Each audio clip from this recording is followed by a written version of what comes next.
While the first China-U.S. high-level strategic dialogue after President Joe Biden took office is only days away, Foreign Ministry spokesperson Zhao Lijian commented during his regular press briefing that China is firmly against a Cold War and zero-sum game mentality and hopes that the United States can respect China's sovereignty, follow the principles agreed during a phone call between the two presidents, and return the U.S.-China bilateral relationship back on track. The mechanism of bilateral high-level strategic dialogue was initiated during the Obama presidency in 2009. When U.S. President Barack Obama took office, the world has just gone through a global financial crisis, and a Sino-U.S. relationship was critical.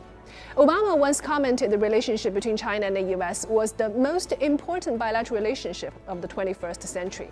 President Xi and Obama met 11 times on various occasions to discuss topics such as climate change, international trade, and global collaborations to rebuild trust, keep dialogue open, and establish a new type of great power relations.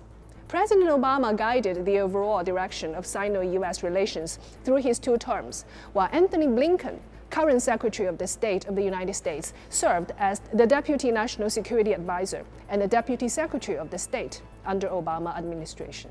Unfortunately, the dialogue mechanism was disrupted by former President Donald Trump as well as the long-standing bipartisan consensus on U.S. policy towards China.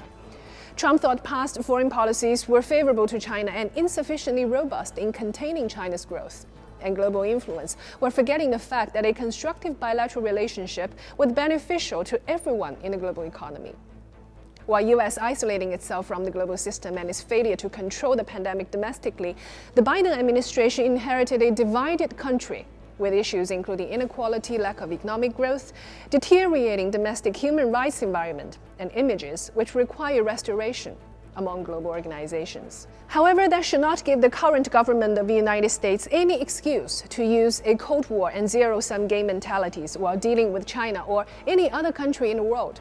In his latest comments, Blinken said China was a country with the power to seriously challenge the stable and open international system, or the rules, values, and relationships that make the world work the way we want it to.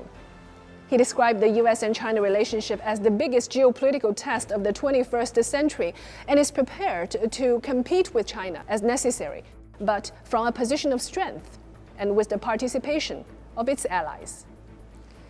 Blinken's comment reflects his sense of insecurity, facing pressure from both domestically and internationally. Back in 1945, George Kennan said dealing with the Soviet Union was the greatest task for U.S. diplomacy on the premise that Soviet Union had zero possibility for long-term peaceful coexistence with the capitalism world. So he designed a containment strategy against the Soviet Union. It will be a mistake for Blinken today to apply the same strategy and mentality for China. China proved that its leadership and people are willingly to embrace a multilateral world, contributing as global citizens and making effort for world peace. The U.S. should focus on its own domestic issues rather than put pressure on China. And we're looking forward to a constructive and hopefully productive dialogue in Alaska.